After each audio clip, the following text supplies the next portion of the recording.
కాబట్టి ఇప్పుడు క్రీస్తు యేసునందున్న వారికి లేదు. క్రీస్తు యేసునందు జీవమునిచ్చు ఆత్మ యొక్క నియమము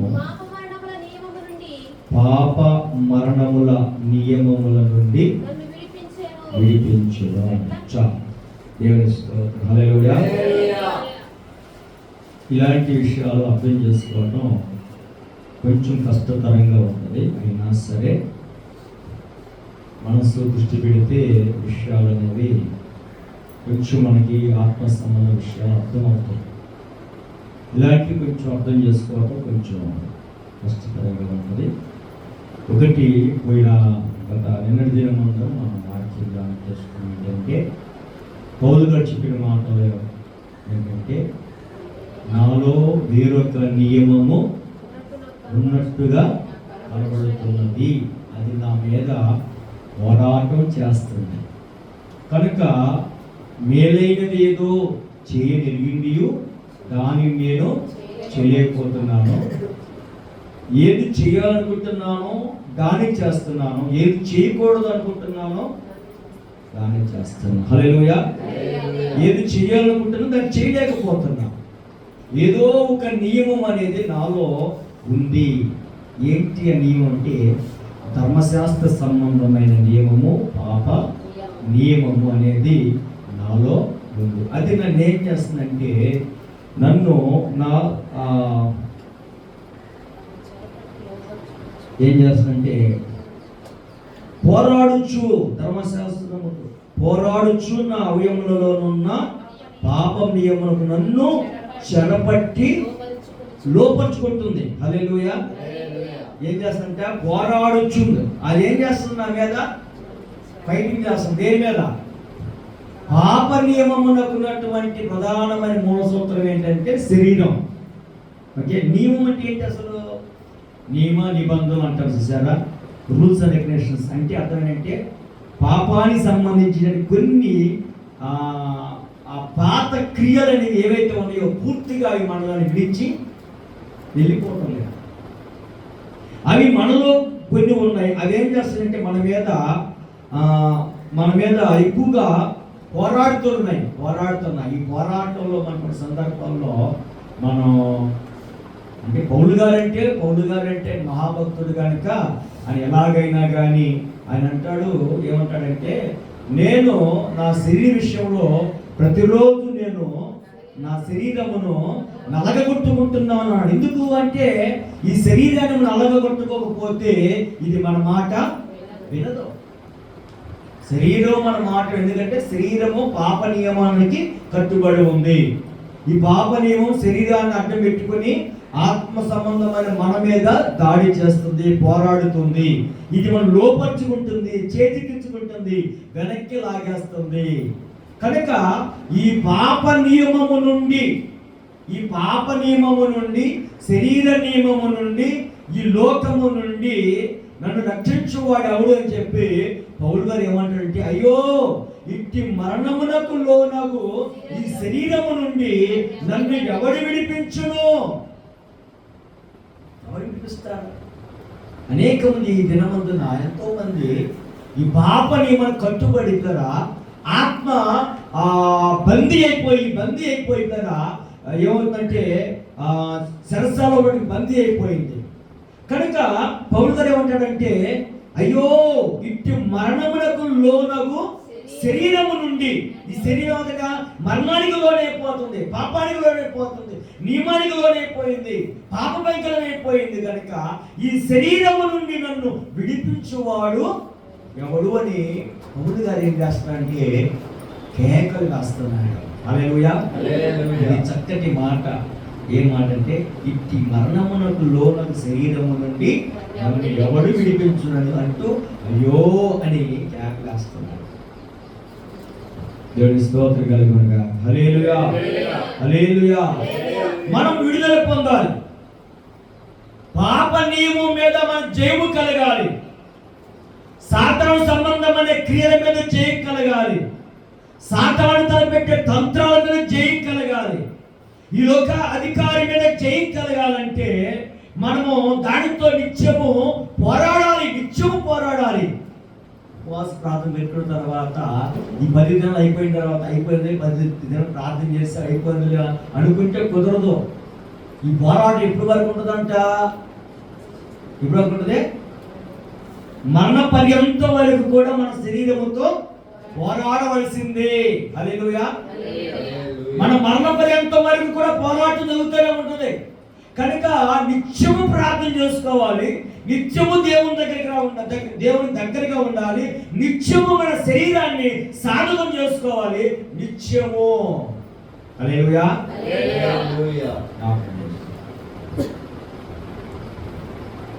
నాలాంటి ఒక పేద సేవకుడు ఉన్నాడు. అంటే ఆయన 2 ప్యాంట్లు, 2 ప్యాంట్లు, 2 ప్యాంట్లు. పేద పాస్టర్ గారు ఏం చేసిందంటే సూర్యదానం పెట్టుకొని కొడతా ఉంటున్నాడు. పాస్టర్ గారి ప్యాంట్లు ఎక్కడ పుట్టిందంట? పుట్టేది ఎక్కడ? చిరిగిపోయిన చోట కదా. ఎక్కడ చిరిగిపోయింది ప్యాంటు అంటే మాస్టర్ గారు ఆయన ఎక్కువగా మోకాళ్ళుని ప్రార్థించే అలవాటు కనుక ఈ 2 మోకాళ్ళ దగ్గర ప్యాంట్లు నలిగి చిరిగిపోయిందంట. అంటే ఎందుకు నలిగి చిరిగిపోయింది అంటే ఎక్కువగా మోకాళ్ళుని ఉండటం ద్వారా. ఓ పాస్టర్ గారు అయితే ఎప్పుడు ఒకే చోట ప్రార్థన చేస్తాడంట. మోకాళ్ళు ప్రార్థన చేయదా, ఆ ప్రార్థన చేసే చోట 2 గుంటలు ఏర్పడినాయి అంట. అవి మోకాళ్ళ గుంటలు. హల్లెలూయా. ఇది భక్తుల యొక్క అనుభవం. భక్తులకి అనుభవం. ప్రార్థన గొప్ప కార్యాలు చేస్తుంది. ప్రార్థన ద్వారా మనం అపవాది యొక్క పోరాటాలను మనం ఏం చేస్తామంటే జయించడానికి అవకాశం కలుగుతుంది. హల్లెలూయా. జ్ఞాపకం చేసుకుందాం. కనుక ఇక్కడ ఏమంటాడంటే మన ప్రభువు యేసు క్రీస్తు ద్వారా దేవునికి కృతజ్ఞతాస్తుతులు చెల్లించుచున్నాను. కాగా మనస్సు విషయములు నేను దైవ నియమములకును శరీర విషయములో పాప నియమములకును దాసుడనై ఉన్నాను. హల్లెలూయా. జ్ఞాపకం చేసుకుందాం. మనస్సు విషయంలో నేను దైవ నియమములకును శరీర విషయంలో పాప నియమములకును దాసుడనై ఉన్నాను. ఎన్నో అధ్యాయం. కాబట్టి ఇప్పుడు క్రీస్తు యేసునందు ఉన్న వారికి ఏ శిక్షా విధియు క్రీస్తు యేసునందు జీవమిచ్చు ఆత్మ యొక్క నియమము పాప మరణముల నియమము నుండి నన్ను విడిపించెను. హల్లెలూయా. ఇంకేమన్నా పోల్గొని ఏమన్నాడు అంటే అయ్యో ఇట్టి మరణములకు లోన శరీరము నుండి నన్ను ఎవడు విడిపించాడు అన్నాడు కదా. ఇక్కడ ఏమంటాడంటే ఆత్మ యొక్క నియమము పాప మరణముల నియమముల నుండి నన్ను విడిపించెను. హల్లెలూయా. ఏది విడిపించిందంట? ఆత్మ యొక్క నియమం. పాప నియమం, ఆత్మ యొక్క అంటే మనకి ఎన్ని నియమాలు ఉన్నాయి? 2 నియమాలు. ఆత్మ నియమానికి పాప నియమానికి నిత్యం ఎప్పుడు కూడా ఎలాంటిదంటే పోరాటం జరుగుతుంది. అంటే ఆత్మకి శరీరానికి ఎప్పుడు కూడా పోరాటం జరుగుతూ ఉంటుంది. ఈ పోరాటంలో కదా చూడండి, జ్ఞాపకం చేసుకుందాం. ఆత్మ నియమానికి శరీర నియమానికి పోరాటం ఎవరి మీద? మన మీద. ఆత్మ ఏం చేస్తాంటే మనలను ఆధ్యాత్మిక విశ్వాసంలో బలపరచాలని కోరుకుంటుంది. శరీరం ఏం చేస్తుంటే మనలను ఈ లోకములో ఉన్నటువంటి వాటిలోనికి మనను పాప నియమానికి దాసోహం చేయాలని ఆశపడుతూ ఉంటున్నాం. అందుకని మోషే చనిపోయినప్పుడు మోషే శరీరం దగ్గరికి ఎవరు వచ్చారు? ఆత్మ నియమం తరపున దేవుని దూత వచ్చింది, శరీర నియమం తరపున సాతాను వచ్చింది. ఇద్దరు వచ్చారు. ఇప్పుడు శరీర నియమం ఏమంటుందంటే మోషే నావాడు కనుక నేను మోషేని తీసుకెళ్ళిపోతాను, ఎందుకంటే మోషే ఇదిగో ఇన్ని తప్పులు చేశాడు అని చెప్పి సాతాను చెప్తూ ఉంది. ఇప్పుడు ఆత్మ నియమం తరపున ఎవరు వచ్చారు? పెద్ద మనిషిగా దేవుని దూత వచ్చింది. ఈ దూత ఏమంటే లేదు మోషే నావాడు, నా సేవకుడు కనుక మోషే నేను తీసుకెళ్తాను అని చెప్పి ఇక్కడ చాలాసేపు దేవుని దూతకును సాతానుకును అక్కడ ఏం జరిగిందంటే తర్కవాదన హల్లెలూయా. పోరాటం, ఒక శరీరం గురించే పోరాటం జరుగుతుంటే హల్లెలూయా, ఆత్మ గురించి ఎంత పోరాటం జరుగుతుంది. పాప నియమం సంబంధించినటువంటి విధానంలో మనలను నరకానికి తీసుకెళ్లాలని సాతాను విశ్వ ప్రయత్నం చేస్తూ శరీరాన్ని ఆయుధంగా వాడుతున్నాడు. దేన్ని? శరీరాన్ని ఆయుధంగా వాడుతున్నాడు. అంటే అర్థం ఏంటంటే ఉపవాసం ఉండాలని అనుకుంటున్నాం, కానీ ఉపవాసం ఉండగలుగుతున్నామా? ఎందుకంటే ఈ సాతాను ఈ శరీరం మీద ఆయుధంగా వాడుకుంటున్నాడు. ఉదాహరణకి ఈయనున్నాడు కదా దానియేలు దేవుడి సన్నిధిలో ప్రార్థన చేస్తున్నాడు. ప్రార్థన చేస్తున్నప్పుడు ఇన్ని దినాలు ప్రార్థన చేయాలని అనుకోలే దానియేలు, 21 దినాలని అనుకోలే. దేవుని దగ్గర జవాబు కొరకు ప్రార్థన చేయడానికి కూర్చున్నాడు, కానీ జవాబు ఆలస్యమైంది. దేవుని దగ్గర నుంచి దూత రావటం ఆలస్యమైంది. ఎందుకు దూత రావటం ఆలస్యమైందంటే మధ్యాకాశములో పాప నియమానికి ఉన్నటువంటి అధికారిని ఒకడు మధ్యాకాశములో శరీర నియమానికి అధికారి ఒకరిని దూతను అడ్డుకొని అక్కడ పోరాటం జరుగుతుంది. ఆత్మ సంబంధం నియమానికి శరీర సంబంధమైన నియమానికి ఎక్కడ పోరాటం జరుగుతుంది? మధ్యాకాశంలో పోరాటం జరుగుతుంది. అంటే దేవుడి దూతకి సాతానికి పోరాటం జరుగుతుంది. ఇక్కడ భక్తుడైనటువంటి దానియేలు ప్రార్థన చేస్తున్నాడు, అక్కడ పోరాటం జరుగుతుంది. హల్లెలూయా. జ్ఞాపకం చేసుకుంటాం. తద్వారా మిఖాయేలు దూత దిగి వచ్చి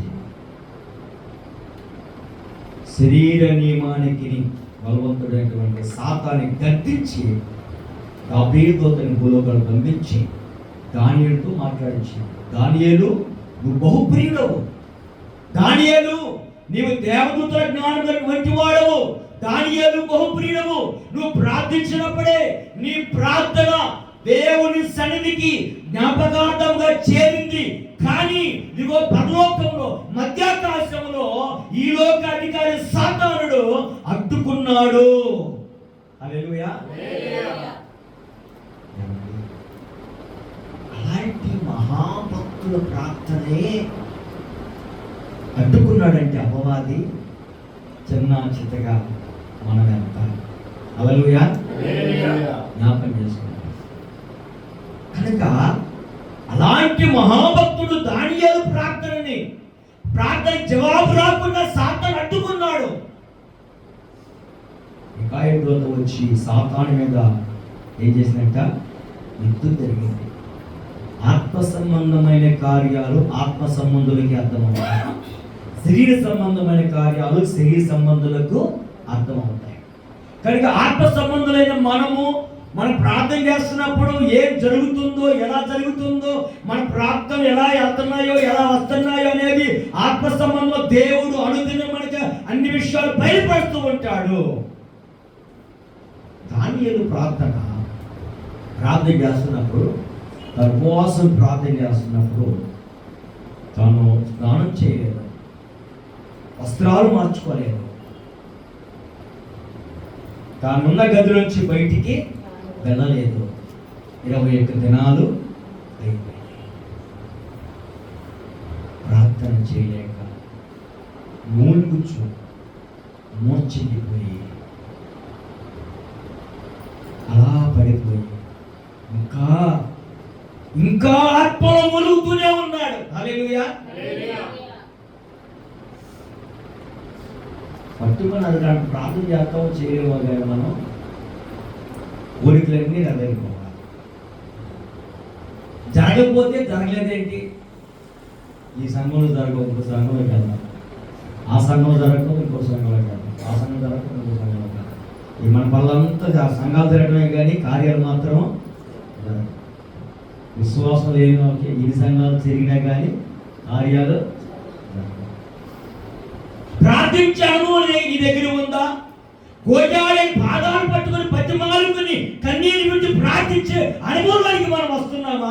ప్రార్థన చేయటం చేతగాక, మోకెళ్ళటం చేతగాక, దేవుడి పాదాలు పడటం చేతగాక ఊరికి మనకి ఏంటంటే పై పైన మెరుగులు, పై పైన భక్తి మనం చేస్తున్నాం. కానీ హల్లెలూయా, పై పైన మెరుగులు, పై పైన భక్తి, పై పైన భక్తి చేస్తుంది. హల్లెలూయా. ఉపవాసం అంటే అది ఎట్లా ఉండాలంటే చావో రేవో, అంతేనా? ఉపవాసం ఉండాలంట. చచ్చిపోతేనేమో ఉపవాసం చచ్చిపోవడమే, బ్రతికితేనేమో జవాబన్నా రావాలి, చావనైనా ఉపవాసం ఉండాలనుకుంటే. లేకపోతే మనకి అసలు ఉపవాసం అక్కర్లేదు మనం, ఎందుకంటే అట్లాంటి ఉపవాసం దేవునికి. కానీ వీళ్ళు ప్రార్థనలో కూర్చున్న తర్వాత వస్త్రాలు మార్చుకోలేదు, తర్వాత ఇంకా చెప్పండి, అన్నపానాలు తీసుకోలేదు, గది నుంచి బయటికి వెళ్ళలేదు. ఒక రోజు అయిపోయింది, 2 రోజులు ప్రార్థన చేస్తున్నాడు, 3 రోజులు, 4 రోజులు, 10 రోజులు ప్రార్థన చేస్తున్నాడు. నీరసం చేస్తున్నాడు, ప్రార్థన చేయడానికి శక్తిని కోల్పోతున్నాడు, అడగటానికి శక్తిని కోల్పోతున్నాడు, బలం కోల్పోతున్నాడు. అయినా సరే ఇంకా ఆత్మ శరీరంలో మూలుగుతూనే ఉంది. మూలుగులతో ప్రార్థన చేస్తున్నాడు దానియేలు, మూలుగుతూ ప్రార్థన చేస్తున్నాడు. హల్లెలూయా. ఈ మూలుగులు ఎప్పుడు వస్తాయి మనకి? అమ్మా, చేసి చేసి చేసి ఎంత శక్తులు కోల్పోయిన తర్వాత అప్పుడు ఏం చేస్తాడు? మూలుగు వస్తాయి. మూలుగుతూ ప్రార్థన చేస్తాడు. శక్తి అంతా కోల్పోయాడు, బలమంతా కోల్పోయాడు కదా. అప్పుడు దాకా మనం అంటామా ఉపవాసం? ఏమ్మా, దేవుని స్తోత్రం. హల్లెలూయా. మా పాస్టర్ గారు ఉపవాసం ఉన్నాడని చెప్పి స్వాదులకు ఒక్కసారి ఒక పాలు లేకపోతే ఏదైనా లైక్ క్యూ. హల్లెలూయా. ఆయన అట్లాగే ఉపవాస ప్రార్థన అని చెప్పేసి అందరికీ అనౌన్స్మెంట్ చేసి ప్రార్థనలో కూర్చున్నాడు. అనౌన్స్మెంట్ చేసిన తర్వాత ఈ విశ్వాసం ఏం చేస్తానంటే ప్రార్థన చేసే పాస్టర్ గారు దర్శించడానికి వస్తున్నారు. ఏంటి? ప్రార్థన చేసే పాస్టర్ గారిని దర్శించడానికి వస్తున్నారు. వస్తా వస్తా ఒక గది నడుపుకోవాలి. అయ్యా పాపం చేస్తున్నావు అంటే పెడుతున్నాను. అప్పుడు మళ్ళీ ఇంకొకరు దర్శించడానికి వచ్చి అయ్యా ఉపవాసం ఉంటున్నావు అంటే 2 రోజులు అవునన్నా, ఇంకా యాపిల్ కాయలు. హల్లెలూయా. ఈ పక్కన యాపిల్ కాయలు, ఈ పక్కన దానిమ్మకాయలు, ఈ పక్కన అరటిపళ్ళు, ఆ పక్కన సపోటా, ఒక ద్రాక్షలు, ఆ పక్కన ఈ పక్కన మధ్యలో ఈయన. స్తోత్ర స్తోత్రం ఆయన. వాసన. హల్లెలూయా. మూలుగులతో ప్రార్థన చేశాడు దానియేలు. శక్తిని కోల్పోయాడు. తర్వాత ఆయన బలమంతా ఉడిగిపోయింది, శక్తి కోల్పోయాడు. అలా సొమ్మసిల్లిపోయాడు. అప్పుడు దేవత వచ్చింది. దానియేలు హల్లెలూయా. దేవుని దగ్గర జవాబు వచ్చే వరకు మనం ప్రార్థనలో ఉండలేము. ఎందుకంటే చచ్చిపోతామన్న భయం. ఎందులో? ఉపవాసం. మరి ఉపవాస శక్తి కోల్పోతే, బలం కోల్పోతే, ఈ భయం ఉన్నప్పుడు మనకి ఉపవాసం అవసరం.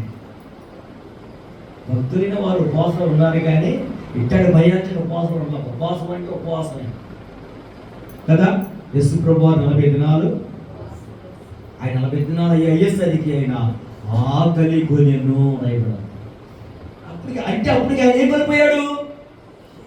శక్తి కోల్పోయాడు, బలం కోల్పోయాడు, సమస్తము కోల్పోయాడు. ఆయనే ఆకలి కొన్నాడు. నీరసించిపోతుంటే అప్పుడు వచ్చింది సాతాను. వచ్చింది ఏమంటుంది? నువ్వు దేవుని కుమారుడు అయితే నువ్వు ఆకలిగా ఉన్నావు అన్న సంగతి నాకు తెలుసు, 40 దినాల ఉపవాసం చేసిన సంగతి తెలుసు, కనుక ఇదిగో నువ్వు దేవుని కుమారుడు అయితే ఈ రాళ్లను రొట్టెలుగా చేసుకుని తిను. తిన్నాడా? తిన్నా. హల్లెలూయా. ఒకరోజు అందరికీ ఎట్లా ఉంటాం మనం? ఎలా ఉంటాం? సాయంకాలానికి 2 రోజులు అన్నం తినకపోతే, 3 రోజులు తినకపోతే ఇంకా మా పాస్టర్ గారు 10 రోజులు 20 రోజులు 40 రోజులు 50 రూపాయలు చేస్తుంటారు. హల్లెలూయా. ఉపవాసం అంటే ఎలా ఉంటుందో తెలుసా? హల్లెలూయా. దేవుడి దగ్గర జవాబు వచ్చే వరకు ప్రార్థన చేయాలి. అన్నానికి బిడ్డలు కాకపోతే నిందలు పడింది, బాధలు పడింది, అవమానాలు పడింది, ఎన్నో పడింది, ఇవన్నీ కాదనుకోండి. చివరికి తన కోడి చెప్తున్నా చెప్పి ఆవిడ జవాబు వచ్చే వరకు కూడా అక్కడ నుంచండి మా కోసం ప్రార్థన చేయండి, మా కోసం ప్రార్థన చేయండి, మా కోసం ప్రార్థన చేయండి అని అంటారు. ఓకే, ప్రార్థన చేస్తాం, సంఘంగా అందరూ మన బాధ్యత ప్రకారం ప్రార్థన చేస్తాం. కానీ అవస్థతలో ఉన్న నువ్వెంతవరకు ప్రార్థన చేస్తున్నావు? హల్లెలూయా. కానీ దానియేలు యొక్క ప్రార్థన, దానియేలు యొక్క ఉపవాసము మనందరికీ ఆదర్శంగా ఉంది. ఎందుకంటే అతడు మూర్ఛిల్లి పడిపోయి సొమ్మసిల్లిపోయి శక్తి కోల్పోయినప్పటికీ కూడా, ఇంకా జీవమున్నప్పటికీ కూడా ఇంకా మూలుగుతూనే ప్రార్థన చేస్తున్నాడు. ఇంతలోనే 21 దినాలు అయిపోయింది. హల్లెలూయా. దినాలు లెక్కేసుకున్నాడు ఆయన. మనం అనుకుంటాం 20 దినాలు, ఆయన దినాలు లెక్కేసుకోవాలా, గంట లెక్కేసుకోవాలా, నిమిషాలు లెక్కేసుకోవాలా, తారీఖు లెక్కేసుకోవాలా. టైం అయిపోతా ఉంది. అప్పుడు వచ్చాడు దానియేలు బహుప్రియుడు వేసి దేవుడితో మాట్లాడాలి అని దూత వచ్చి లేపి బలపరిచే వరకు కూడా దానియేలు ప్రార్థనలోనే. హల్లెలూయా. కనుక క్రీస్తు యేసునందున్న జీవమిచ్చు ఆత్మ యొక్క నియమము పాప మరణముల నియమముల నుండి నన్ను విడిపించెను. ఎవరు విడిపించారంట?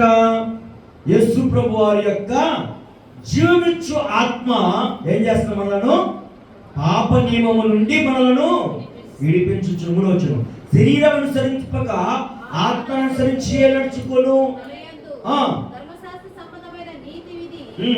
నెరవేర్చబడాలని పాప పరిహార నిమిత్తము దేవుడు తన సొంత కుమారుని పాప శరీరాకారముతో పంపి ఆయన శరీరమందు పాపమునకు శిక్ష విధించెను. ఆమేన్. హల్లెలూయా. దానికి ముందు పైవచనం ఏంటంటే, ఎట్లనగా ధర్మశాస్త్రము దేనిని చేయజాలకపోయెనో దానిని దేవుడు చేసెను. హల్లెలూయా. ధర్మశాస్త్రం దేని చేయలేకపోయినో దానిని దేవుడు చేసి ఏం చేయట? నెరవేర్చెను. జ్ఞాపకం చేసుకున్నాం.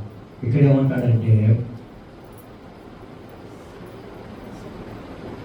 ఆయన శరీరమందు పాపమునకు శిక్ష విధించెను.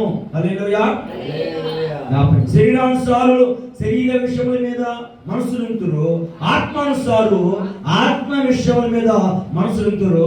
శరీరానుసారమైన మనస్సు మరణము, ఆత్మానుసారమైన మనస్సు జీవమును సమాధానమునే ఉన్నది. ఎలాగా శరీరానుసారమైన మనస్సు దేవునికి విరోధమైనది, అది దేవుని ధర్మమునకు లోబడదు, ఎంత మాత్రమును లోబడదు. కాగా శరీర స్వభావం గలవారు దేవుని సంతోషపరచనేరరు. హల్లెలూయా. కనుక మనలో శరీరం ఉంది, ఆత్మ ఉంది. కనుక శరీరానుసారులు శరీరానుసారమైన వాటి మీద మనసు పెడతారు, ఆత్మానుసారమైన వాటి మీద మనసు పెడతారు. కనుక శరీరానుసారులు ఇక్కడ ఎవరంటే అది దేవుడి ధర్మమునకు లోబడదు, ఏమాత్రమును కూడా లోబడదు.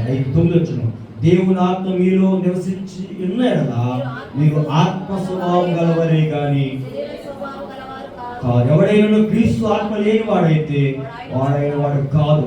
క్రీస్తు మీలో ఉన్న ఎడల మీ శరీరము పాప విషయమై మృతమైనది కానీ మీ ఆత్మ విషయమై జీవము కలిగి ఉన్నది. క్రీస్తు మీలో ఉన్న ఎడల మీ శరీరము పాప విషయమై మృతమైనది. క్రీస్తు మనలో ఉన్న ఎడల, క్రీస్తు నిజముగా మనలో ఉంటే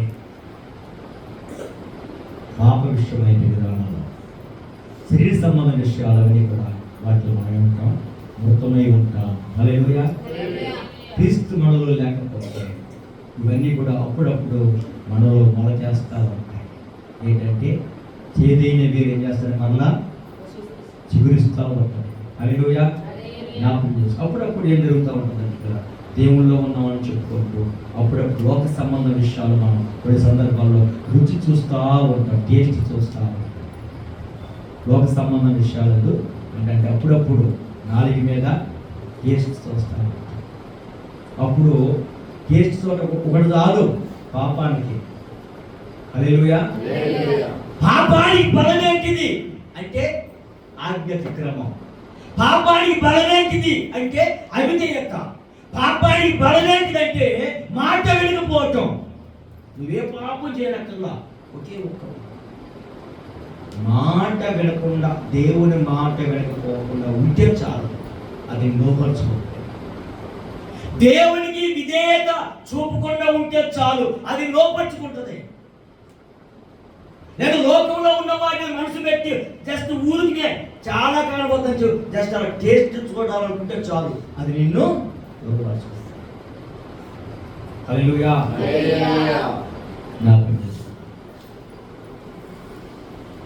టేస్ట్ చూడాలంటే అంతకని రుచికరమైనవి ఆత్మ సంబంధమైన కార్యాల్లో దేవుని వాక్యం అంత రుచికరమైంది, అవునా కదా? దేవుని వాక్యము తేనె కంటేను, జుంటి తేనె కంటే, దారుల కంటేను మధురమైనది కనుక ఇది చాలా రుచికరమైనది. ప్రార్థన ఇంకా రుచికరమైనది కనుక ఆత్మ సంబంధ విషయాలు మనము దేవుని సంబంధులతో కలిగి, సంఘముతో కూడి, సమాజముగా కూడి, వాక్యము ప్రార్థన ధ్యానం చేసుకుంటూ దేవునిలో ఉంటే లోకంలో ఉన్న దానికంటే మనలో కలిగే ఆనందం ఎంత అంత. హల్లెలూయా. చదువు జ్ఞాపకం చేసుకుంటాం కొన్ని సందర్భాల్లో మనం. అందుకని లోతు భార్య ఏం చేసిందంటే ఉపస్తంభం అయిపోయింది. అటు ఇటు కాకుండా మధ్యలో ఉపస్తంభం అయిపోయింది. ఎందుకు ఉపస్తంభం అయిపోయిందంటే లోతు భార్య భక్తిగల కుటుంబమే. లోతు భార్య, లోతు పిల్లలు భక్తిగల కుటుంబమే. ఆ కుటుంబాన్ని కాపాడుట కొరకు అబ్రహాము దేవుని దగ్గర గోజాడి బతిమాలుకొని విజ్ఞాపన చేసి ప్రార్థన చేశాడు. అయ్యా, ఆ పట్టణంలో 50 మంది, 10 మంది, 5 ఉంటే ఆ పట్టణం అబ్రహాము బతిమాలుకొని ప్రార్థన చేస్తాడు. దేవుడు రక్షించాలని పట్టణం, లోతుకుంటూ రక్షించాలని దేవుడు చెప్పాడు. ఇంకా వారు దేవుడు ఏం చెప్పాడంటే, లోతు నువ్వు త్వరగా ఈ పట్టణాన్ని విడిచిపెట్టి త్వరగా నువ్వు బయటకు వెళ్ళిపో. నువ్వు ఇక్కడ ఉన్నంత కాలం నేను అసలు ఏమి నీ వెళ్ళిపోతే తప్ప. హల్లెలూయా. విషయం ఏంటంటే భూమి మీద సంఘం ఉంది కదా, భూమి మీద భక్తులు ఉన్నారు కదా, భూమి మీద విశ్వాసులు ఉన్నారు, నీతిమంతులు ఉన్నారు, ప్రార్థించేవారు ఉన్నారు, భక్తులు ఉన్నారు. ఒక పక్కన దుర్మార్గ కార్యాలు జరుగుతూ ఉన్నాయి, ఒక పక్కనేమో భక్తులు ప్రార్థన చేస్తారు, అప్పుడు జరుగుతుంది. అయితే భూమి మీద భక్తులు ఉన్నంత వరకు, భూమి మీద ప్రార్థనా పరులు ఉన్నంత వరకు, భూమి మీద సంఘం ఉన్నంత వరకు చెట్టుకైనను పుట్టకైనను దేనికి కూడా దేవుడు ఏ హాని చెయ్యడు.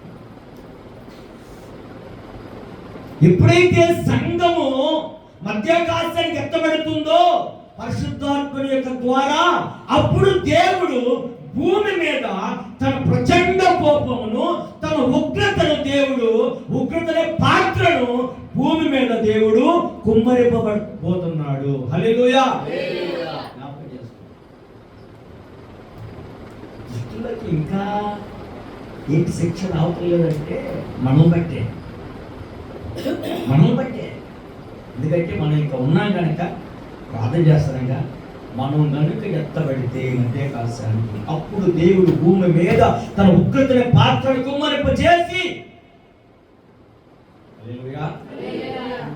నశింపచేయడు. అందుకని నువ్వు ఈ ప్రాంతాన్ని విడిచిపెట్టి వెళ్ళే వరకు నేను ఈ గ్రామాన్ని పట్టణాన్ని ఏం చేయలేవు, నువ్వు త్వరగా వెళ్ళు అంటే అక్కడ రాయబడిన మాట ఏంటంటే లోతు తడవు చేశాను రాయబడి. దేనికి వెళ్తాడు, బయటకు వెళ్తాడు. ఎందుకని వెళ్ళాలనిపించట్లా, ఉండ ఊరు కదా, వచ్చేసాడు కదా, ఊరు పెట్టి ఎలా అనిపించట్లా.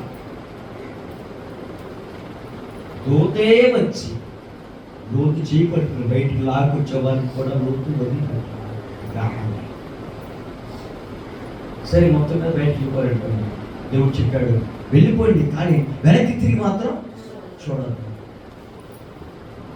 సగం దూరం వెళ్ళిన తర్వాత లోతు మరి ఏం చేసింది, వెనక్కి తిరిగి చూసింది. ఎందుకు చూసింది? ఆశ అంతా ముందు దాని మీద లేదు, ఆశ అంతా వెనకున్న దాని మీద ఉంది. వెనక ఊరేమైపోయిందో, ప్రజలు ఏమైపోయిందో ఆటి మీద మనసుంది. ఆవిడేం చేస్తాడు, వెనక్కి తిరిగి చూసింది. వెంటనే ఏమైపోయింది, ఉప్పుస్తామము.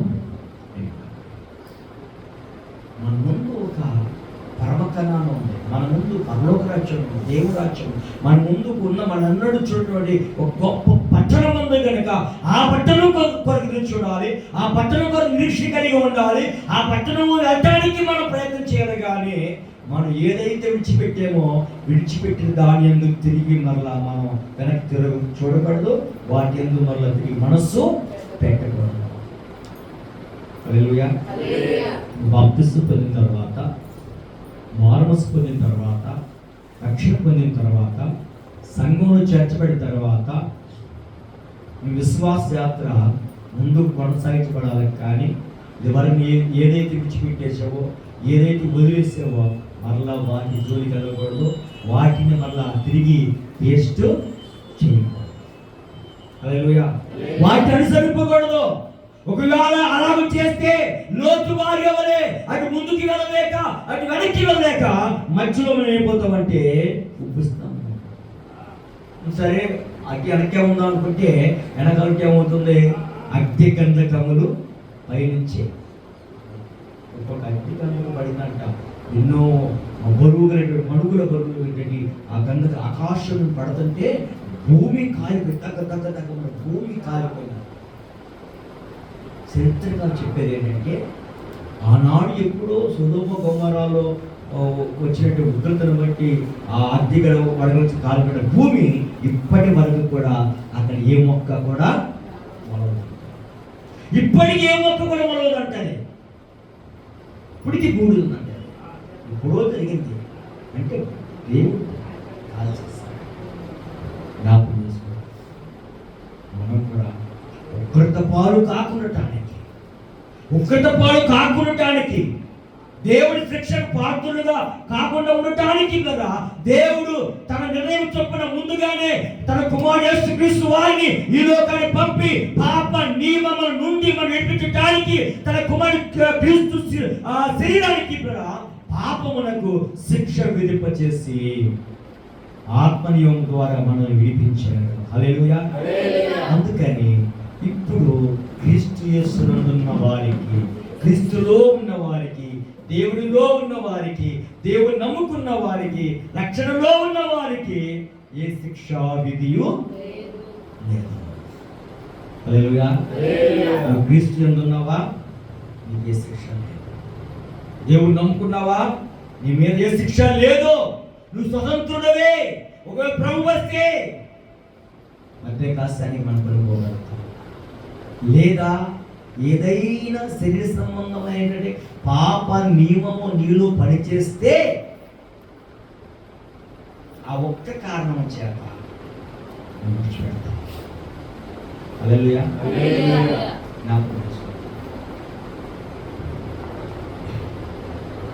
7 సంఘాలతో దేవుడు మాట్లాడుతూ మొదటి సంఘం అంటాడు కదా, నువ్వు మంచిదానివే, అట్లాగూ ఇట్లాగూ అలా చేసావు ఇలా చేసావు అని చెప్పి ముందు ఒకటి దేవుడు అడగడు కదా. అయినను నీ మీద నేను ఒక తప్పు బట్టి వేదన ఏంటంటే నువ్వు మొదటి ప్రేమను విడిచిపెట్టింది కనుక, మొదటి ప్రేమను విడిచిపెట్టింది కనుక ఇప్పుడైనా మారు మనసు పొంది తిరిగి నా దగ్గరికి వస్తే సరే, లేకపోతే నేను వచ్చి నీ ఇతను దీపస్తంభాన్ని చేసివేతాను. అన్ని పర్ఫెక్ట్గా ఉన్నాయి కానీ ఒకే ఒక్క లోపం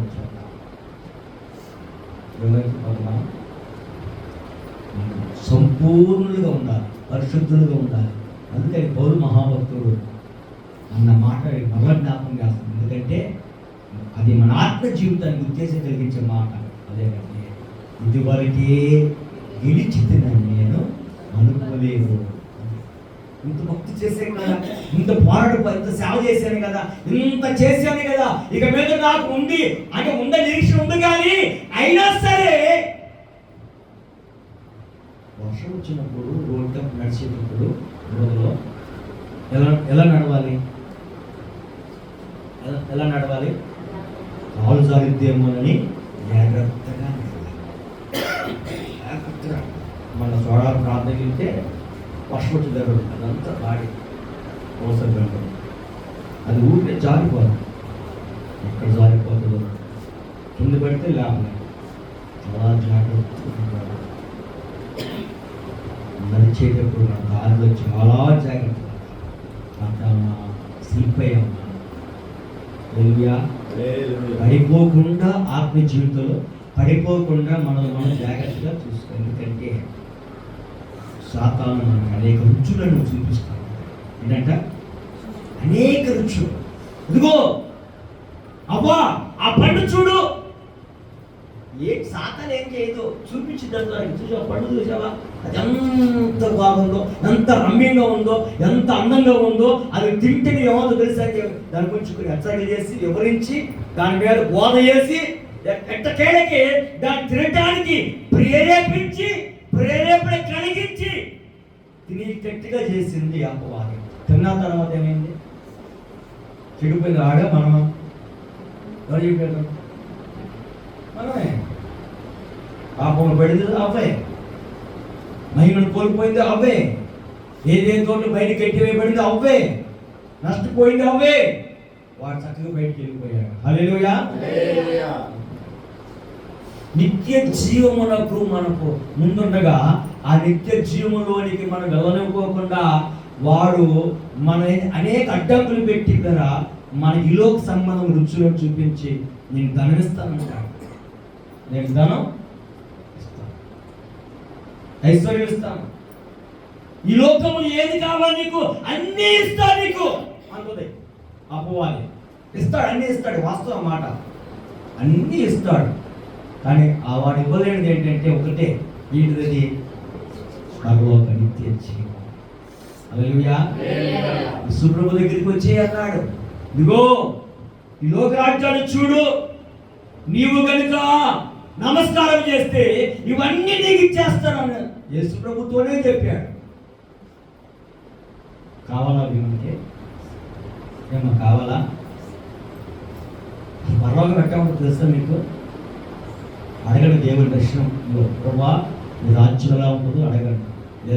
లేకపోతే ప్రకటన గ్రంథమన్నా చదవండి, పరలోకం ఎలా ఉంటుందో అర్థమైపోతుంది. కనుక భూమి మీద బ్రతికితే మనం ఎన్ని సంవత్సరాలు బతుకుతాం? 60 సంవత్సరాలు, 70 సంవత్సరాలు, అధిక బలం ఉన్న అంతవరకే. కానీ యుగాయుగాలు సదాకాలం ఉండేదేమో అక్కడ. ఇక్కడ ఎంతకాలము? అల్పకాలం. కన్ను మూసి కనిపించే లోపల ఈ జీవితకాలం అయిపోతూ ఉంటుంది అన్నమాట. దీని కొరకు, ఈ లోకభోగాల కొరకు ఎన్నో ఎన్నో ఎన్నో ఎన్నో ఎన్నో ఆశలు, ఎన్నో ఆశలు. హల్లెలూయా. ఎంతకాలం భూమి మీద బతికినా కానీ ఒక రోజు మనం అన్నైపోతాం.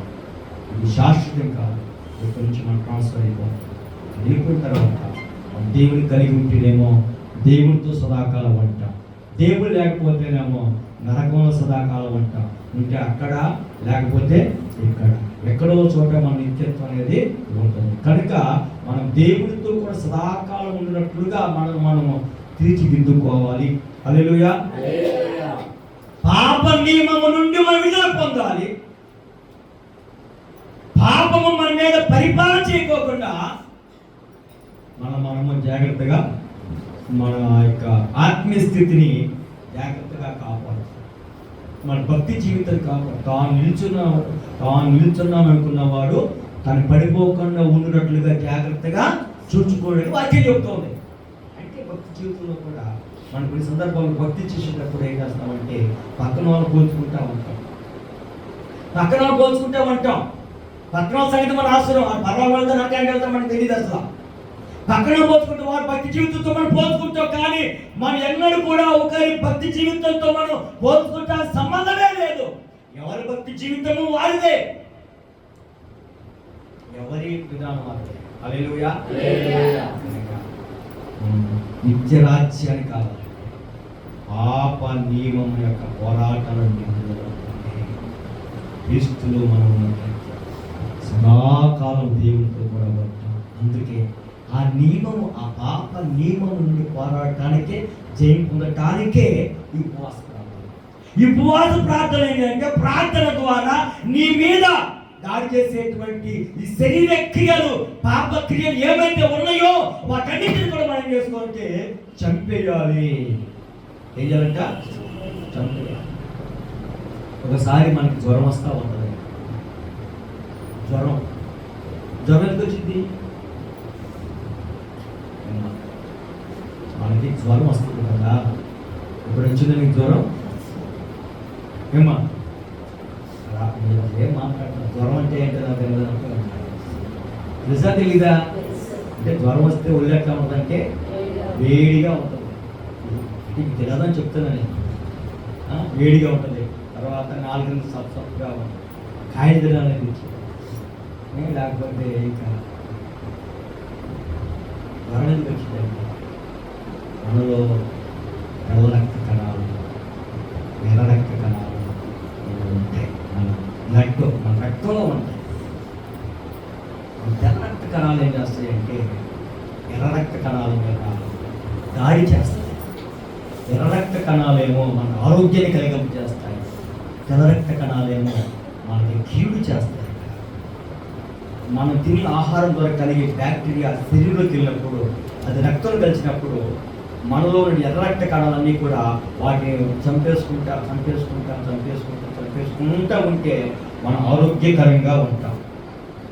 ఎర్ర రక్త కణాలు బలహీనమైపోయాయి అనుకోండి, ఆ బ్యాక్టీరియా తెల్ల రక్త కణాలు ఎర్ర రక్త కణాలు దాడి వాటి చంపేస్తే అప్పుడు మనం నీరసం, బలహీనత, జ్వరం, ఆయాసం, గుండె నొప్పి, అవి ఇవి. అప్పుడు డాక్టర్ గారు ఏం చేస్తారంటే కొంచెం గ్లూకోజు, అది ఏం చెప్పారంట గ్లూకోజ్ అంటే ఏంటి? సిలిండర్. అంతేనా? డాక్టర్ గారు సిలిండర్ ఎక్కించాడు. ఏం ఎక్కించాడు? సిలిండర్ ఓకే అమ్మ నీ సిలిండర్ ఎక్కించాలన్నా ఎక్కించాయండి. అది ఎక్కించిన తర్వాత అప్పుడు మన శక్తి బలం పొందుకొని అప్పుడు లేచి టాపిక్ ఇంటికి రావడం అనేది రక్త కణాలకి రక్త కణాలు లాంటి పోరాటం. పాప నియమానికి అలాగే ఆత్మ నియమానికి మధ్య పోరాటం, దేవుని ఆత్మకి శరీరానికి మధ్య పోరాటంలో ఉంది. కనుక ఈ పోరాటంలో నన్ను ఎవరు విడిపిస్తాడని చెప్పి పౌలు గారు చెప్తూ ఉంటే కింద అంటాడు, ఆత్మ నియమము నన్ను శరీర నియమము నుండి విడిపించెను, పాపము నుండి విడిపించెను. ఎందుకంటే క్రీస్తు యోగానికి వచ్చి పాపమునకు శిక్ష విధించెను. హల్లెలూయా. పాపమునకు బలము ధర్మశాస్త్రం. కానీ పాపమునకు బలం అవిధేయం, పాపమునకు బలము అతిక్రమం. పాపానికి బలం, పాపం అంటే ఏదో చేస్తే పాపాన్ని మనం ఉంచుకోనక్కర్లా, అవన్నీ లోపం అని పక్కన పెట్టేసి పాపం అంటే మన నాశనం చెప్పుకోవాలి. విధేయత లేకపోవడమే, లోబడుట అనే మనస్తత్వం లేకపోవడమే. ఈ రెండు కూడా లేనివాడు ఒకడు ఉన్నాడు, వాడే సాతాను. వీడు మచ్చుకైనా కనపడేవి ఏవి? లోబడుట, విధేయత చూడటానికి మచ్చుకైనా సాతాను కనపడవు అన్నమాట. అందుకనే కదా అక్కడుండి ఇక్కడికి పడద్రోయబడ్డాడు అంటాడు కదా. వేకువ చుక్క, తేజ నక్షత్రమా వేకువ చుక్క, నీవేళ ఆకాశము నుండి పడితివి, నేల మట్టి పడితివి, పాతాళములో ఎక్కడో మూలను నీవు పడద్రోయబడ్డావు. అసలు నీవెవరు? అసలు ఏ సంగతి ఏంటంటే ఒక వెలుగు వెలిగింది పరలోకములో. ఎవరో అపవాది సాతాను. దేవుడి తర్వాత లూసిఫరే. దేవుడి తర్వాత లూసిఫరే. పరలోకములో ఒక వెలుగు వెలిగింది. దేవుడు దానికి ఎంతో గొప్ప వైభవాన్ని ఇచ్చాడు. సకల దూతలన్నీ కూడా లూసిఫర్ మాట వినాలి, అందరూ కూడా ఆడమంటే ఆడాలి, పాడమంటే పాడాలి. చక్కగా ఈయన ఒక కొయర్ లీడర్ అంటే అర్థం ఏంటంటే దేవుని ఆరాధించే విషయంలో చక్కగా ఆరాధన లీడర్ అన్నమాట. హల్లెలూయా. అలాంటి పాట మహిమను తిరిగి పాట ఆకాశము నుండి తీసావమ్మా చదువు. తేజో నక్షత్రమా వేకువ చుక్క నీవెట్లు ఆకాశము నుండి పడితివి, జనములను పడగొట్టిన నీవు నేల మట్టము వరకు ఎట్లా నరకబడితివి. నేను ఆకాశములకు ఎక్కిపోయేదను, దేవ నక్షత్రములకు పైగా నా సింహాసనము హెచ్చిందును, ఉత్తర దిక్కునున్న సభా పర్వతం మీద కూర్చుందును, మేఘమండలం మీద ఎక్కుదును, మహోన్నతునితో నన్ను సమానంగా చేసుకొందునని నీవు మనస్సులో అనుకుంటివి కదా. నీవు పాతాళమునకు నరకములో ఒక మూలకు త్రోయబడితివే. ఎక్కడ? పాతాళంలో నరకములో ఒక మూలకు త్రోయబడితివే. ఎట్లాంటి దూత ఏమైపోయింది? తన వైభవం అయిపోయింది, తన పరాక్రమం అయిపోయింది, తన బలం అయిపోయింది, తన మహిమ ఏమైపోయింది. హల్లెలూయా. ఏం చేసింది? ఎందుకు పడిపోయింది? తన మనస్సులో అనుకుంది, మహోన్నతుడితో నేను సమానంగా. హల్లెలూయా. మన మనసులో ఏమనుకోవడం అలాంటి మనసుతో మనం మాట్లాడుతున్నాం. యేసుప్రభువు వారు ఎలాంటి అధికారం కలిగి ఉన్నాడంటే ఎబ్రీ పత్రిక 5వ అధ్యాయం 7వ వచనం చూడండి. శరీరధారిణ దినములలో ఆయన మరణము నుండి రక్షింపగల వానికి ప్రార్థనలను యాచనలను సమర్పించి భయభక్తులు కలిగి ఉన్నందున ఆయన అంగీకరింపబడెను.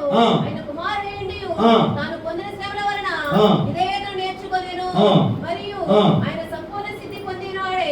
మెల్కీసెదెకు యొక్క ఏం నేర్చుకున్నాడంటే ఆయన తాను పొందిన శ్రమల వలన ఆ విధేయత ఎవరిలో లేదు? లూసిఫర్లో లేదు. ఎవరిలో ఉంది? దేవుని కుమారుడు యేసుక్రీస్తు వారిలో ఉంది. కనుక అది నియమం. ఎంతటి వారమైనా ఎలాంటి వారమైనా ఏ స్థితిలో కూడా మనం ఎలా ఉంటే దేవుని మాట వినే తత్వాన్ని మనం కలిగి ఉండాలి. దేవుని మాటకు లోబడే ఒక మనస్సును మనం కలిగి ఉన్నప్పుడు ఆ 2 లక్షణాలు వచ్చాయి.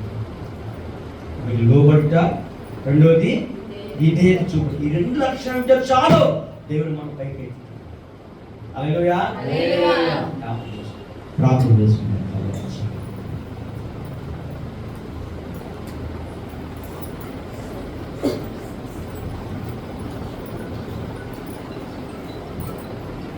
ఈ భారతవనిలో